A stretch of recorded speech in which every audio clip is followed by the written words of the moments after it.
Jika kita menginginkan kepastian, jika kita ingin meyakinkan dunia, kita perlu memiliki hati yang terbuka lebar.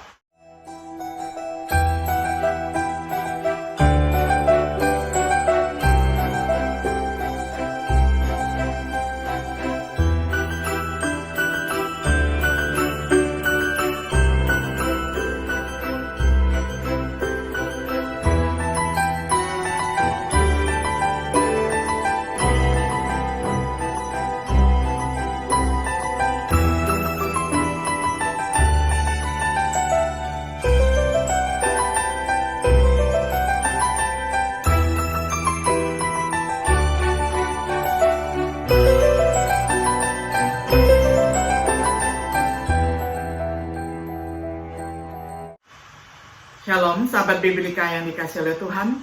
Sungguh senang kita dapat berjumpa kembali di dalam acara refleksi sahabat Biblika. Pada hari ini kita tiba pada episode yang ke-6 di dalam serial pembahasan kitab 2 Korintus dengan tema Hati yang terbuka lebar. Kita akan membaca firman Tuhan dari 2 Korintus 6 ayat 11 hingga ayatnya yang ke-13. Saya akan bacakan untuk kita semuanya di dalam terjemahan sederhana Indonesia. Dengan mengatakan semuanya itu, saudara-saudari di Korintus, kami sudah berbicara secara terbuka, dan hati kami pun terbuka selebar-lebarnya bagi kalian. Kalau ada yang menghalangi hubungan kita, itu bukan karena kami kurang mengasihi kalian, tetapi hati kalian sudah tertutup bagi kami. Benarkah begitu? Saya mengasihi kalian seperti anak-anakku sendiri, jadi saya berani berkata, balaslah itu dengan cara membuka hatimu bagi kami. Sampai sedemikian jauh pembacaan firman Tuhan dari 2 Korintus 6 ayat 11 hingga ayat yang ke-13. Sahabat Biblika yang dikasihi oleh Tuhan, Rasul Paulus adalah orang yang mengasihi saudara-saudaranya. Dia mengasihi rekan-rekannya, 2 Timotius 1 ayat 2. Dia mengasihi jemaat yang bekerja dengannya, 2 Korintus 11 ayat 28. Karena kasihnya, dia rela memberikan dirinya dan menjadi dekat dengan mereka. Dapat dibaca di dalam 1 Tesalonika 2 ayat 7 hingga ayat 12. Kemudian di dalam 2 Korintus 12 ayat 14 hingga ayatnya yang ke-15. Perikop dalam 2 Korintus 12 ayat 15 menunjukkan bahwa terkadang kasih sayang Paulus berat sebelah.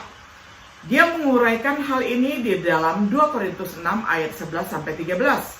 Hati Paulus terbuka lebar terhadap jemaat Korintus ayat 11, tapi kasih mereka untuknya terbatas ayat 12. Oleh karena itu, nasihatnya adalah bersikaplah terbuka ayat 13.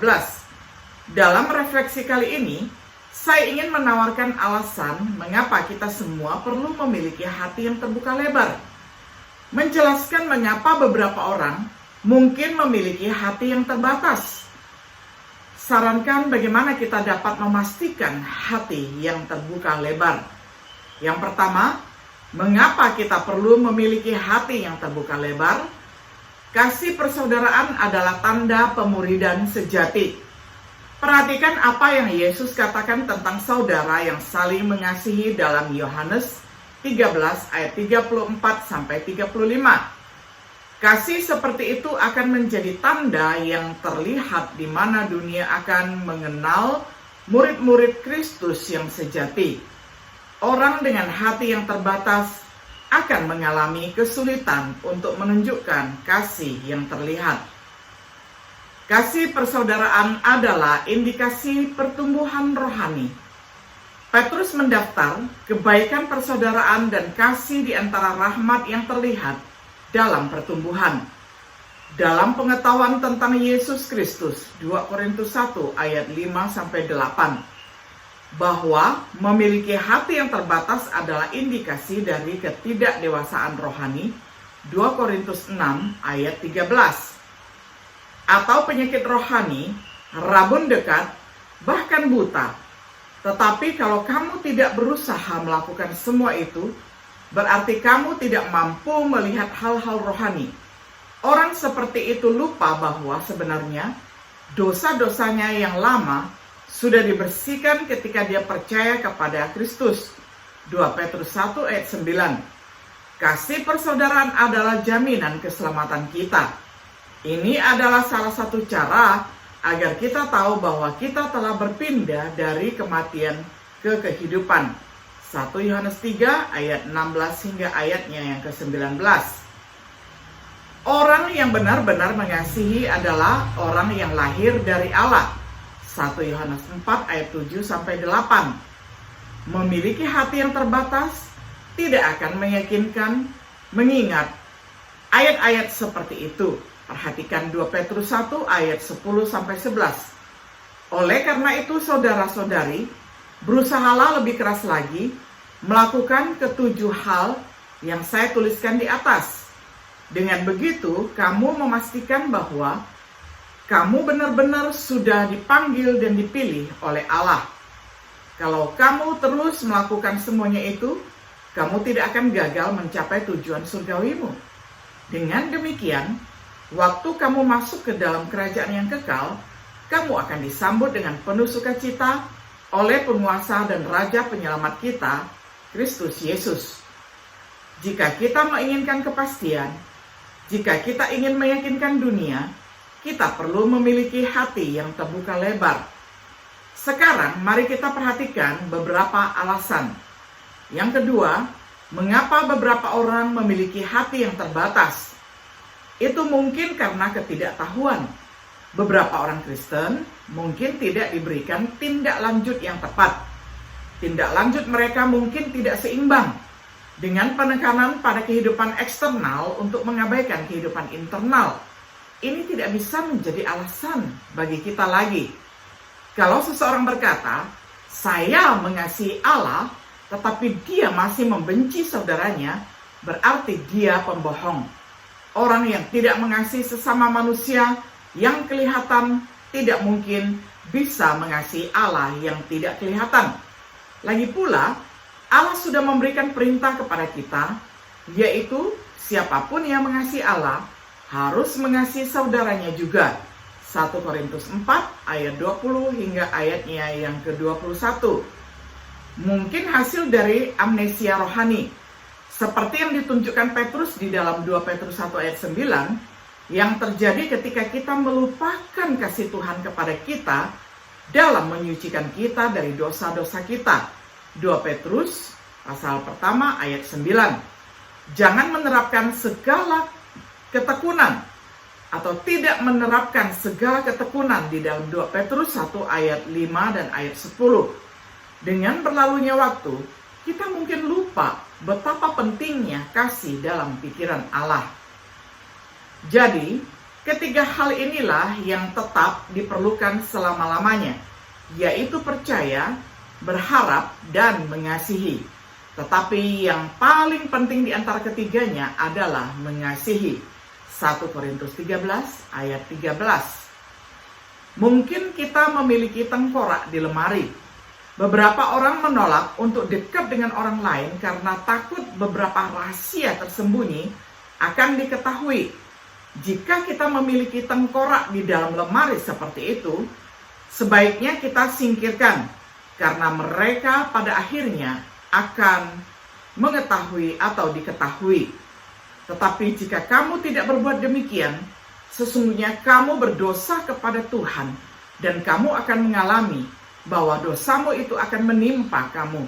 Bilangan 32 ayat 23. Dosa-dosa yang dilakukan sebagian orang segera terlihat dan menjadi nyata sebelum perkara mereka diperiksa.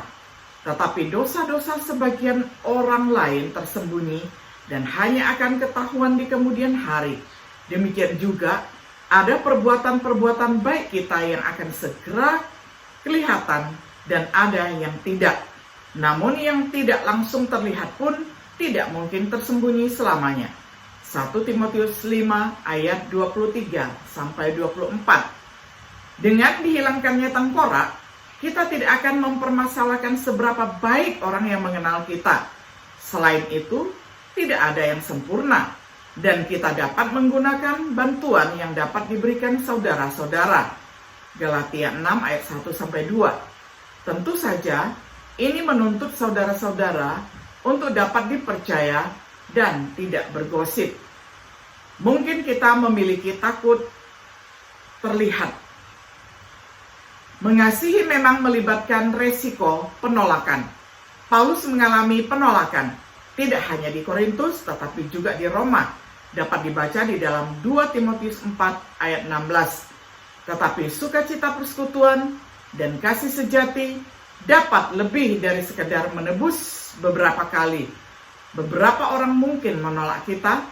Rasul Yohanes telah mengalami baik kasih maupun penolakan. Kepada yang terkasih saudara seiman saya Gaius, yang saya kasihi sesuai ajaran benar yang kita terima dari Allah. Salam dari saya, pemimpin himpunan jemaat. Saudara yang saya kasihi, saya berdoa kiranya kamu berhasil dalam segala hal dan selalu sehat, sama seperti kehidupan rohanimu yang juga sehat. Saya sangat bersuka cita ketika beberapa saudara seiman datang dan menceritakan bahwa kamu setia dan terus mengikuti ajaran benar. 3 Yohanes ayat 1-4. Mungkin pertobatan sejati tidak terjadi. Seperti yang ditunjukkan sebelumnya, kasih persaudaraan adalah jaminan keselamatan. Sama ini adalah indikasi pertobatan sejati. 1 Yohanes 3 ayat 14-15. Sayangnya beberapa orang hanya melalui bentuk pertobatan penyesuaian, tidak diubahkan oleh karena kenyamanan, bukan oleh keyakinan. Ketika hal itu terjadi, tidak ada kehidupan untuk memulai. Mereka yang memiliki hati yang terbatas mungkin perlu memeriksa diri mereka sendiri, sebuah proses yang harus dijalani semua orang Kristen secara berkala. 2 Korintus 13 ayat 15. Meskipun ada alasan mengapa orang Kristen sejati mungkin tidak mengasihi sebagaimana mestinya, kita tidak dapat mengabaikan kemungkinan bahwa masalahnya mungkin lebih serius.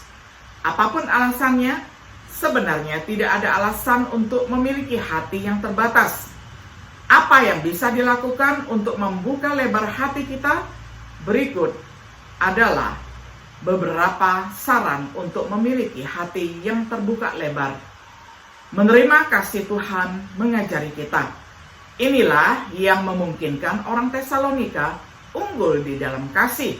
Bisa dibaca di dalam 1 Tesalonika 4 ayat 9. Jadi, renungkanlah kasih Tuhan bagi kita, seperti yang dinyatakan melalui berkat yang telah Dia berikan kepada kita, terutama berkat menjadi anaknya. 1 Yohanes 3 ayat 1. Dan berkat Yesus sebagai pendamaian kita, 1 Yohanes 4 ayat 9-10, ini akan membantu memotivasi kita untuk mengasihi sebagaimana mestinya. 1 Yohanes 4 ayat 11. Jangan pernah puas dengan keadaan kasih kita saat ini. Paulus tidak membiarkan orang Tesalonika berpuas diri. 1 Tesalonika 4 ayat 10. Ide kuncinya adalah untuk meningkatkan lebih dan lebih. Atau seperti yang Petrus katakan, berlimpah di dalam 2 Petrus 1 ayat 8. Jadi kita perlu mencari lebih banyak orang dan lebih banyak cara untuk mengekspresikan kasih kita. Kasih membutuhkan waktu. Jadi luangkan waktu untuk mengasihi. Manfaatkan kesempatan untuk bersama saudara, yaitu menerima undangan misalnya ke rumah orang, acara seadanya, kebaktian gereja, kebaktian Injil, dan lain sebagainya. Jadikan kesempatan untuk bersama saudara, yaitu tawarkan undangan misalnya, praktikkan keramahan. 1 Petrus 4 ayat 8-9. Sebagai kesimpulan, bagaimana kondisi hati kita? Apakah mereka dibatasi, menderita pengerasan urat nadi secara rohani, di mana kasih Tuhan terhalang untuk mengalir dengan bebas, dengan plak ketidaktahuan, keegoisan, kemunafikan, atau apakah mereka terbuka lebar, di mana kasih Tuhan mengalir dengan bebas, memelihara tidak hanya kehidupan kita sendiri, tetapi kehidupan orang-orang di sekitar kita. Semoga kita semua diajarkan Tuhan untuk memiliki hati yang terbuka lebar bagi mereka yang mungkin belum menjadi orang Kristen. Renungkan kasih Tuhan untukmu yang terbuka lebar di dalam Yesus Kristus. Yohanes 3 ayat 16. Mengapa tidak membuka lebar-lebar kasih kita kepada Tuhan dengan menaati perintah-perintahnya? 1 Yohanes 5 ayat 3. Kemudian Yohanes 14 ayat 15. Sahabat Biblika yang dikasihi oleh Tuhan, kita melihat bahwa hati yang terbuka lebar atau hati yang seluas samudera itu adalah hati yang diberkati oleh Tuhan. Hati yang dapat memberi dan menerima kasih dari Tuhan. Dan terlebih hati yang dapat menyalurkan berkat-berkat kehidupan kepada orang banyak. Kiranya setiap diri kita belajar membuka hati lebar-lebar untuk menjadi pewarta-pewarta dan pelaksana-pelaksana kasih Allah yang kekal di dalam hidup kita. Kiranya Tuhan Yesus memberkati kita semuanya. Shalom.